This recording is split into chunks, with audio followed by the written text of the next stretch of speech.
I'm Chef Ed Villarreal, the host of Homegrown Chef, a new culinary series featuring local chefs, local food, local libations, and as many edible inspirations as we can find here in San Antonio's ever-evolving culinary world.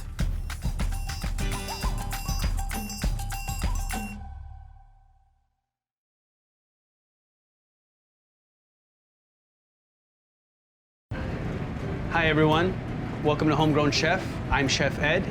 We are on location at the Cookhouse with Pieter Sypesteyn. Peter, thank you for being on.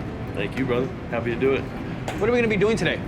We're going to be doing a real classic New Orleans dish. It's classically served as a brunch dish, but it could go any course of the day. So we're going to do Grillades and Grits. Fantastic, fantastic. Sounds wonderful. So what are we looking at? What's your inspiration for this dish? You know, what's your background? I really love to do the traditional flavors of New Orleans. I'm born and raised in New Orleans, and just love the food there and the culture. Fantastic. So it's a really cool classic dish. It's really simple, really something easy to cook at home, but really evokes flavors and style of cooking in New Orleans. Great, great. Well, let's get started. So tell us a little bit about the beef that you're using. So we use a brisket from Peeler Farms. It's a pastured beef from Mariana Peeler, who's just south of us in Texas, near Pleasant. They do a Wagyu Angus cross, which is a really nice breed of cattle. They also let their cattle pasture about 6 months to a year longer than any conventional beef you'd find in the store. So it's got a little bit more intermuscular fat, a lot more intense flavor, and it's just a really great quality product. Fantastic. So we're going to start with that. This is brisket that we've diced up. Traditionally for grillades, you'd use like a top round or something and pound it out into little cutlets. But these nice thick pieces with a little bit more fat in it give you kind of a more luscious mouthfeel. So we're going to do a little bit different style with that. Great. We're going to just season that up with a little bit of our house spice blend, which is some cayenne, salt, pepper, a little Italian seasoning, a little bit of salt, and some fresh cracked pepper. So Peter, being from New Orleans, tell me a little bit about your inspirations, what you're bringing from over there, how you got started in the kitchen. You know, I grew up in a restaurant and never really enjoyed it much. I didn't understand the professional side of the kitchen. And so when I grew a little bit older, I ended up working in some restaurants in LA and ended up in culinary school and really fell in love with it. Oh, okay. Yeah, the artistic aspect of it, the whole structure and everything. Very much so. Yeah, I saw a different side of the kitchen than I did as a kid. Okay. So here, I got a little crackling fat in here, which is fat left over from us making our pork crackling. So you're taking all the fats and whatnot that you're using in-house and just reincorporating them back into the food? Right. It's going to add a lot more flavor in the end product. Good. So it's going to get that fat real nice and hot in here. We're going to sear our meat that has been tossed with a little bit of flour.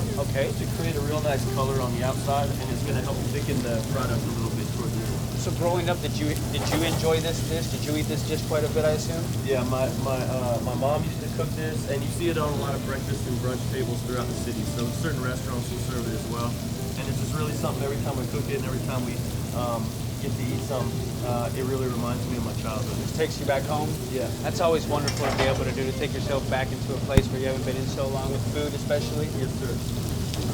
So next step, we're gonna caramelize some onions, which I've already started here.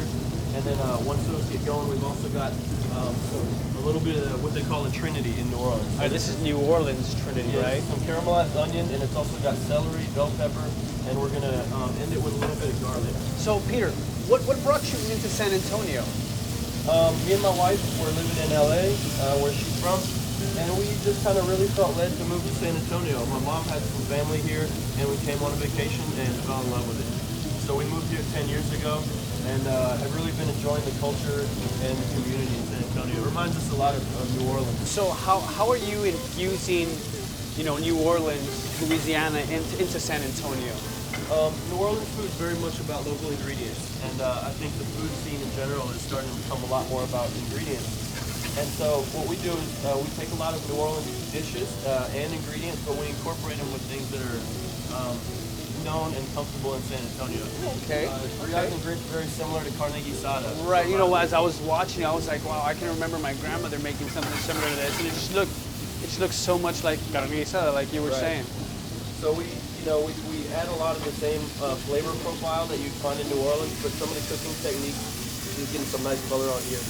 Oh yeah, that Some smells of the wonderful. cooking techniques are very similar to things you find just across the South in general. So how are you liking our food scene here in San Antonio? Food scene here is awesome. There's been so much growth in the past 5 years that it's just been a great change to see things really moving forward and the food scene progressing so much.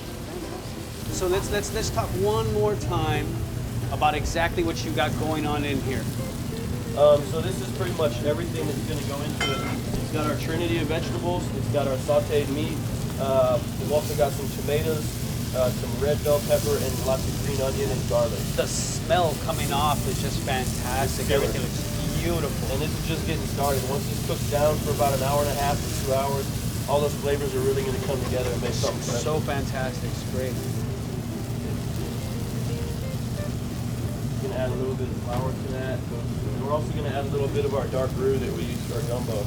Tell me about your dark roux. It's a New Orleans. Yeah, we bake our roux in the oven so we can get a really nice dark brown roux without it tasting bitter. It's going to take a few hours, but it gives a really, really great final product. Okay. Yeah, I can remember making New Orleans style roux when I first started cooking, and we used to call it napalm because if it got on you, it would literally just burn right through you. It cooked so hot. Yes, sir. Sort of like good grits. Same thing. Yes. So we'll just get all of our stuff together in here. Add a little bit more of our house spice blend.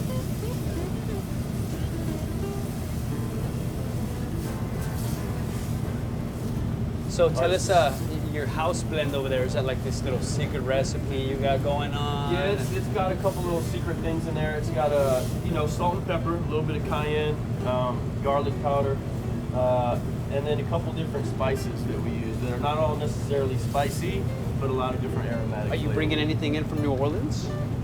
We get our New Orleans French bread from Gambino's, which is a 100-plus-year-old bakery in New Orleans. That, if you're going to do po' boys, there's only one way you can do po' boys, and it's getting the right bread. Yep. So we make sure we get the right bread in from those guys.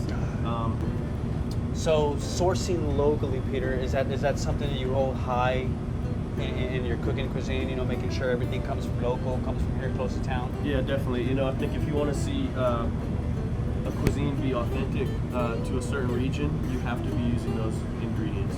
So our food's really a lot about the Gulf Coast. We bring in all of our seafood comes out of the Gulf. We get a few items from New Orleans that are real specific to there, but everything else we try and get from here. And the purpose for that is just you can't beat the freshness of something that was grown close by. Also, it enables us to kind of support the local community. Our Gulf Coast, the seafood coming out of there just has its own flavor almost at that too. You can source out shrimp or something else from somewhere else. It just doesn't taste the same. Right. Well, a big part of what we do is about relationships too. Having a restaurant, it's super important to know your guests and know your customers. But it's also great to know the people that are raising the food for us. So we've worked for years on kind of cultivating relationships with locals that are doing great product. And it's really cool because they're open to growing certain things for us. If there's something we can't find at the market or at their farm table, a lot of the time they'll be willing to try it out for us. So that's a lot of fun too. Fantastic. Good. All right, Peter, I can see that we're coming to the end of all the cooking process. I look at this and it reminds me a lot of like an Espanol sauce. Very much so. A lot of Creole cuisine is rooted in French cooking. And so you look at a traditional Espanol, right. And this is basically the same thing, just with a little bit more local kind of flavor profile. Fantastic. Back home we would call it gravy. Right, in any real kitchen anywhere they know else it as it's Espanol. But it looks fantastic. I love the color to it. The aromas are coming off fantastic. Yeah, so that's all cooked down for quite a while now, and it's got a nice thick kind of gravy consistency to it. We've got these poblano grits with the corn stone ground grits, and then these grillades are just really nice and tender. Tell me about the grits. So we use some stone ground grits that are just from a really good quality corn that are ground fresh on a regular basis. And they're big, kind of chunky grits, so you get that real nice corn flavor in there. You can see a real nice, real thick grit. So we take these beautiful grillades, and we'll just do a little bit of grillades right over the top. Wonderful. You can see the sauce, it's shiny, all the proteins in there combined. You can see all the vegetable happening. Yes, sir. So this is traditionally served as a brunch dish. Today we're going to do it for a little bit different style. We're going to add a little bit of green onions just to brighten things up a little bit. And then we've got this beautiful pickled green papaya. It's going to go right on top. Just add some contrast and flavor and a little bit of crunch. You could do this if you're going to do it for breakfast or brunch. You could do it with a little poached egg or fried egg right on top, and it would go really great either way. So here, give it a try. Yes, sir. I'm dying to try it. I've been dying to try it since you started cooking it. This looks wonderful, Peter. Wonderful. This slaw right on top. What's going on with that? It's kind of it's a Filipino style of pickled green papaya. It's just a little twist we put on it to make it a little different. New Orleans has so many different influences from different cultures around the world that we get to play with different things like that once in a while and make it fun. Oh, that slaw so makes the dish. That's fantastic. So, with this slaw, where'd you come up with this to add this to the dish? I was working in Beverly Hills 11 years ago, and we did a dish that was very similar in flavor and texture. And one of the Filipino cooks there taught me how to make the pickled green papaya, and so it's always just something that's come with me. And flavor and contrast and texture go so well together, and a lot of what we do is just about balancing, balancing flavors. You have different textures and different flavors that all play off of each other, and that's what makes a dish really remarkable. Well, this dish is fantastic, Peter. I love how the slaw contrasts all the flavoring and the spice, the butteriness with the grits, the meat's nice and tender. This is beautiful. Thank you so much for having us over at the Cookhouse, showing us this dish, and thank you so much for coming on Homegrown Chef. Thank you very much for having me. It's been a pleasure. You. Thank you so much. Thank you. I really fell in love with food after leaving art school. I went home and started cooking a lot more for myself. And being away from New Orleans, it's hard to find New Orleans flavors and food that's authentic. So I just started cooking a lot of those things for myself. I really want to be able to see Cookhouse grow and just be able to evolve into something that really stands up as something that is a big part of the community here. And you just can't beat the quality of a product that comes from a farm that's close by, that was picked within a day or two of when you're getting it. Just being a part of a group where everyone is feeling served and everyone's having a great experience is really an awesome, awesome feeling and a great thing to be a part of. I think the food scene here is just going to continue to grow and grow. People are becoming a little more open to different styles of cooking and different kinds of cuisine. So I'm super excited to be a part of a scene that's just growing so rapidly and doing so well, competing with some other big cities.